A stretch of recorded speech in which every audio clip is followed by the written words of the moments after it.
छात्रों, आप सभी का आज की कक्षा में बहुत बहुत स्वागत है। तो पिछली कक्षाओं में हमने चर्चा किया था वैदिक कालीन शिक्षा और बौद्ध कालीन शिक्षा के बारे में, और इसी क्रम में हम लोग आगे बढ़ते हुए आज अध्ययन करेंगे मध्यकालीन शिक्षा या फिर मुस्लिम कालीन शिक्षा के बारे में। तो छात्रों, जो मुस्लिम कालीन या मध्यकालीन शिक्षा था उसका कालखंड जो है 1200 ईस्वी से लेकर के 1700 ईस्वी तक का था। यानी 1200 ईस्वी से और 1700 ईस्वी तक जो कालखंड था उसको हम शिक्षा की दृष्टि से मुस्लिम कालीन शिक्षा या फिर मध्यकालीन शिक्षा के नाम से जानते हैं। तो चलिए अध्ययन करते हैं हम लोग मुस्लिम कालीन शिक्षा, जो कि यूपी डीएलएड के सेकंड सेमेस्टर और बीएड के प्रथम सेमेस्टर का एक बहुत ही महत्वपूर्ण टॉपिक है और अन्य प्रतियोगी परीक्षाओं में इससे अक्सर प्रश्न पूछे जाते रहे हैं। तो चलिए देखते हैं हम लोग मुस्लिम कालीन शिक्षा या मध्यकालीन शिक्षा। छात्रों, मुस्लिम कालीन शिक्षा या कह लीजिए मध्यकालीन शिक्षा वो हमारे बौद्ध कालीन शिक्षा या फिर वैदिक कालीन शिक्षा की तरह दो भागों में बटा हुआ था। यानी मुस्लिम कालीन शिक्षा या मध्यकालीन शिक्षा भी वैदिक कालीन शिक्षा और बौद्ध कालीन शिक्षा की तरह दो भागों में बटा हुआ था। कौन कौन से दो भाग थे? वो पहला भाग था प्राथमिक शिक्षा, दूसरा उच्च शिक्षा। यानी ये प्राथमिक शिक्षा और उच्च शिक्षा में बटा हुआ था। तो देखते हैं हम लोग प्राथमिक शिक्षा में क्या था और उच्च शिक्षा में क्या कुछ चीज़ें थी। तो सबसे पहले हम लोग देखेंगे कि प्राथमिक शिक्षा के जो शिक्षा संस्थान थे क्या थे। जो प्राथमिक शिक्षा थी कहाँ दी जाती थी? तो जो प्राथमिक शिक्षा जो देने का स्थान था वो मकतब था। याद रखेंगे, मुस्लिम कालीन में जो प्राथमिक शिक्षा दी जाती थी वो मकतबों में दी जाती थी। मकतब क्या? मकतब जो है किताब शब्द कुतुब शब्द से बना है, जो कि किताब का बहुवचन है। इससे अर्थ निकलता है कि पढ़ने पढ़ाने की जगह। यानी मकतब क्या थे? पढ़ने पढ़ाने की जगह। और अक्सर मकतब जो है मस्जिदों से अटैच हुआ करते थे। ये प्रश्न कई बार बना हुआ है कि मकतब होते थे कैसे? मस्जिदों से अटैच हुआ करते थे। और कभी कभी ये स्वतंत्र रूप से भी इनका संचालन किया जाता था। किसका? मकतबों का। हम आगे बात करेंगे कि मध्यकालीन में मकतब में प्रवेश की आयु क्या थी या प्राथमिक शिक्षा में प्रवेश की आयु क्या थी। तो मध्यकालीन में जो प्रवेश की आयु थी वो 4 वर्ष 4 माह 4 दिन। याद रखेंगे हम लोग, अक्सर प्रश्न बना है यहाँ से 4 वर्ष 4 माह और 4 दिन। 4 वर्ष 4 माह 4 दिन, ये इस उम्र को प्राप्त करने के बाद बालक का प्रवेश मकतबों में हो जाता था और उसका प्राथमिक शिक्षा शुरू हो जाया करती थी। आगे हम बात करेंगे, एक बड़ा ही महत्वपूर्ण रस्म था, एक बड़ा ही महत्वपूर्ण संस्कार था। कब? मुस्लिम कालीन शिक्षा में या मध्यकालीन शिक्षा में। उसका नाम था बिस्मिल्लाह खानी। यहाँ से प्रश्न अक्सर बनता है बिस्मिल्लाह खानी क्या था? तो बिस्मिल्लाह खानी बालक का प्राथमिक शिक्षा में प्रवेश करने के टाइम एक तरह का रस्म था। यानी जब बालक प्राथमिक शिक्षा में प्रवेश लेता था तो बिस्मिल्लाह खानी नामक रस्म को पूरा कराया जाता था। इसमें होता क्या था कि उस्ताद यानी उस वक्त का गुरु बालक को बिस्मिल्लाह शब्द का उच्चारण करवाता था और कुरान की 2-4 आयतें उसे पढ़वाता था और ये रस्म पूरी कर ली जाती थी और बालक का विधिवत प्राथमिक कक्षा में प्रवेश हो जाता था। यानी ये ठीक उसी तरह था जैसे वैदिक कालीन शिक्षा में उपनयन संस्कार था और बौद्ध कालीन शिक्षा में पवज्जा संस्कार था। आगे हम बात करेंगे पाठ्यक्रम के बारे में कि मध्यकालीन में प्राथमिक शिक्षा का पाठ्यक्रम क्या था। तो मध्यकालीन पाठ्यक्रम सिर्फ इतना ही था, अक्षर ज्ञान और कुरान की आयतों को मौखिक रूप से रटवाना। किसके? कुरान की आयतों को मौखिक रूप से रटवाया जाता था और अक्षरों का ज्ञान करवाया जाता था। ये पाठ्यक्रम थे किसके? मध्यकालीन शिक्षा के। आगे हम बात करेंगे उच्च शिक्षा के बारे में। ये तो था प्राथमिक शिक्षा की विशेषताएं। आगे हम बात करेंगे कि उच्च शिक्षा किस प्रकार थी, कहाँ दी जाती थी। तो चलिए देखते हैं उच्च शिक्षा, यानी उच्च शिक्षा के संस्थान कहाँ थे, यानी उच्च शिक्षा कहाँ दी जाती थी। तो अगर शिक्षा संस्थान की बात किया जाए तो ये मदरसों में दी जाती थी। कहाँ? मदरसों में। याद रखेंगे आप लोग, मध्यकालीन में जो उच्च शिक्षा का केंद्र थे मदरसे थे। बार बार कई बार ये प्रश्न बना है कि मदरसे क्या थे, तो मदरसे मध्यकालीन में उच्च शिक्षा के केंद्र हुआ करते थे। मदरसा जो है दरस शब्द से बना है। किससे बना है? दरस शब्द से, यानी सबक या सीख होता है।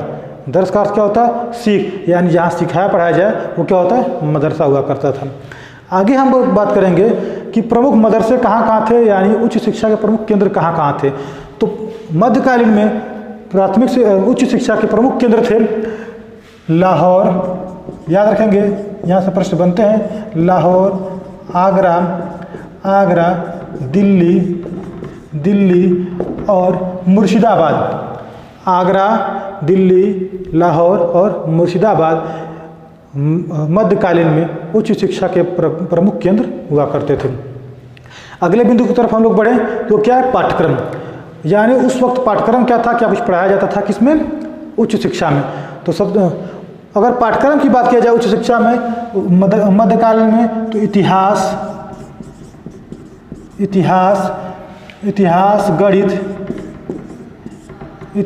गणित, तर्कशास्त्र, इस्लामिक कानून, इस्लामिक शिक्षा आदि पढ़ाए जाते थे। कब? मध्यकालीन में। ये सारे विषय थे कब? मध्यकाल के। ये तो था पाठ्यक्रम के बारे में। आगे बढ़ते हुए हम लोग देखते हैं कि उस वक्त शिक्षण विधियाँ क्या थीं। मध्यकालीन या मुस्लिम काल में शिक्षा प्रदान करने की विधियाँ कौन कौन सी थी? तो सबसे पहली विधि थी व्याख्यान विधि, जो कि प्राचीन विधि है। व्याख्यान विधि। दूसरी विधि की बात करें हम लोग तो अनुकरण विधि। अगर अगली विधि की बात करें तर्क विधि। अगर तर्क विधि की हम बात करते हैं तो तर्क विधि अक्सर जो है फिलॉसफी यानी दर्शन शास्त्र के विषयों के लिए था। कौन सा? तर्क विधि, अभ्यास विधि और स्वाध्याय विधि। ये सारी विधियाँ क्या थी मध्यकालीन में? तर्क विधि, अभ्यास विधि, स्वाध्याय विधि और व्याख्यान विधि, अनुकरण विधि, ये सब सारी विधियाँ थी मध्यकालीन में शिक्षा प्रदान करने की। आगे हम लोग बात करेंगे अगले बिंदु की तरफ, तो देखेंगे उपाधियाँ, यानी उस वक्त उपाधि कौन कौन सी दी जाती थी। ये सब चीज़ें पढ़ने के बाद बालकों को कौन कौन सी उपाधि दी जाती थी, तो सबसे पहले उपाधि की हम बात करेंगे तो वो उस वक्त एक उपाधि थी फाजिल नामक एक उपाधि थी, जो उन छात्रों को दी जाती थी जो दर्शन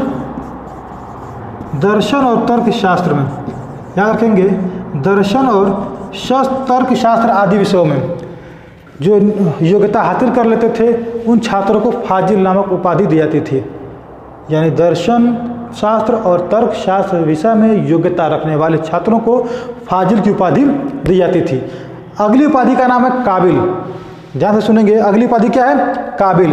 काबिल की उपाधि उन छात्रों को, उन स्टूडेंट्स को दी जाती थी जो अरबी और फारसी में, किसमें? अरबी और फारसी में या अरबी फारसी भाषा में योग्यता हासिल कर लेते थे, निपुणता हासिल कर लेते थे, तो उनको काबिल नामक उपाधि दी जाती थी।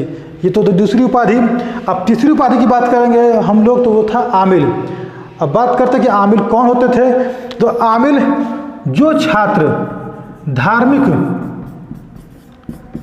धार्मिक शिक्षा में योग्यता हासिल करते थे, यानी जो छात्र धार्मिक शिक्षा में निपुणता या योग्यता हासिल कर लेते थे, उनको आमिल नामक उपाधि दी जाती थी। कौन सी उपाधि? आमिल नामक। तो ये तो थे मध्यकाल या मुस्लिम काल में दी जाने वाली उपाधियाँ। कौन कौन सी? फाजिल दर्शन शास्त्र और तर्कशास्त्र के लिए, काबिल अरबी फारसी का ज्ञाता होने पर, तीसरा आमिल धार्मिक शिक्षा में योग्यता हासिल करने वाले छात्रों को आमिल की उपाधि दी जाती थी। अगले बिंदु की तरफ हम लोग बढ़ते हैं तो वो उस वक्त के शिक्षण संस्थान कौन कौन से थे। हमने तो ऊपर पढ़ा मकतब और मदरसे, क्या इनके अलावा भी कोई और संस्थान थे जहाँ पर शिक्षा दी जाती थी? हाँ बिल्कुल थे। कौन? मकतब तो हम लोग जान गए। मकतब क्या था? प्राथमिक शिक्षा का। मदरसा क्या था? मदरसा उच्च शिक्षा का केंद्र होता था। आगे बात करेंगे हम लोग खानका और दरगाह।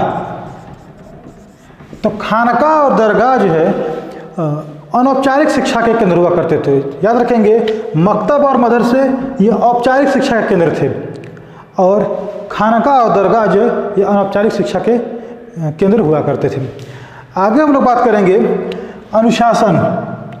अनुशासन की अगर हम बात करें मध्यकालीन में अनुशासन कैसा था, तो मध्यकालीन में अनुशासन बड़ा कठोर हुआ करता था। याद रखेंगे, कठोर अनुशासन का पालन।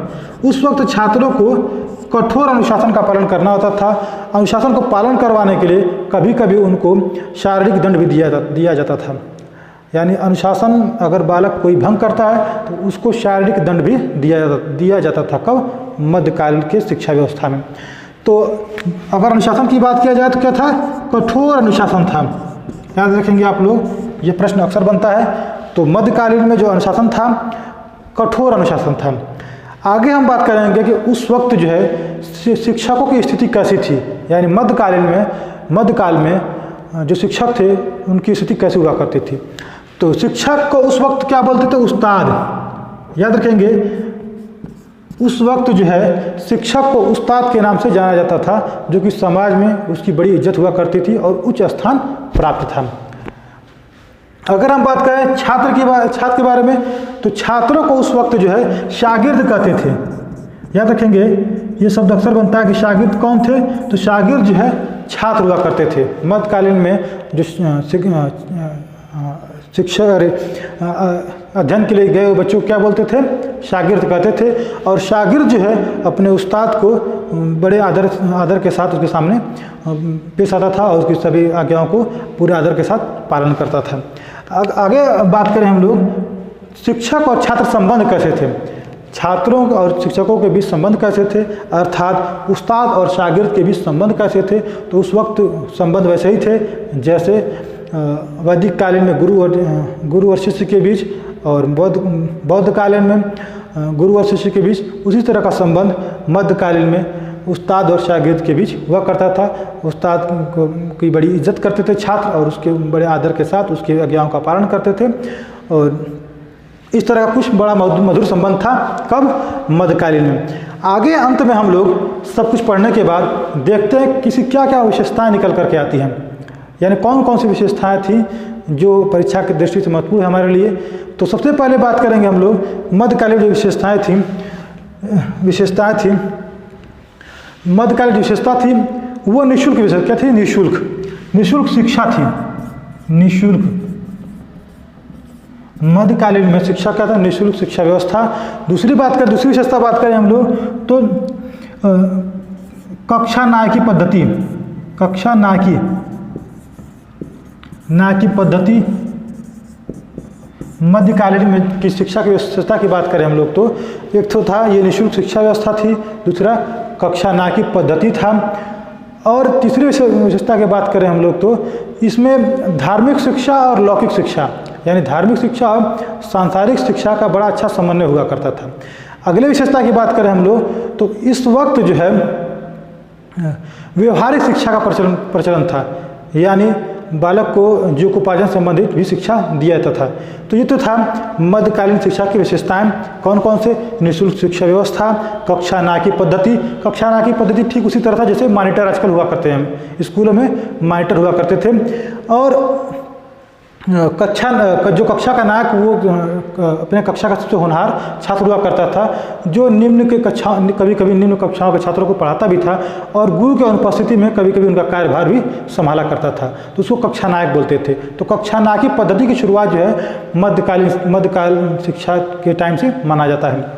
आगे हम लोग बात करेंगे कि उस वक्त शिक्षा के उद्देश्य क्या थे। अगर उद्देश्य की बात करें हम लोग कि मध्यकाल में शिक्षा के उद्देश्य क्या होते थे, तो सबसे पहला शब्द सामने उभर करके आता है इन सब अध्ययनों के बाद। तो उस वक्त सबसे प्रमुख उद्देश्य था भौतिक सुख सुविधाओं की प्राप्ति। जो जिस तरह से इस्लाम धर्म में पुनर्जन्म में विश्वास नहीं किया जाता है, तो इसी सांसारिक जीवन को अच्छी तरह से जीने का तरीका सिखाया जाता था, यानी भौतिक सुख सुविधाओं की प्राप्ति प्रमुख विशेषता थी। कब? मध्यकालीन शिक्षा की। और दूसरी विशेषता ये थी, उद्देश्य ये था कि इस्लाम धर्म का प्रचार करना, इस्लामी कानूनों को पढ़ाना और इस्लामी शिक्षा प्रदान करना, और उसके साथ एक और उद्देश्य हुआ करता था कि शासकों के लिए वफादार नागरिक का निर्माण। तो कौन कौन से उद्देश्य हुए? इस्लामिक शिक्षा प्रदान करना, भौतिक सुख सुविधाओं की प्राप्ति, देश के लिए, राजाओं के लिए वफादार नागरिक का निर्माण करना और इस्लामिक कानून आदि पढ़ाना। तो छात्रों, आज तक के लिए इतना ही, बाकी चीज़ें अन्य कक्षाओं में। बहुत बहुत धन्यवाद।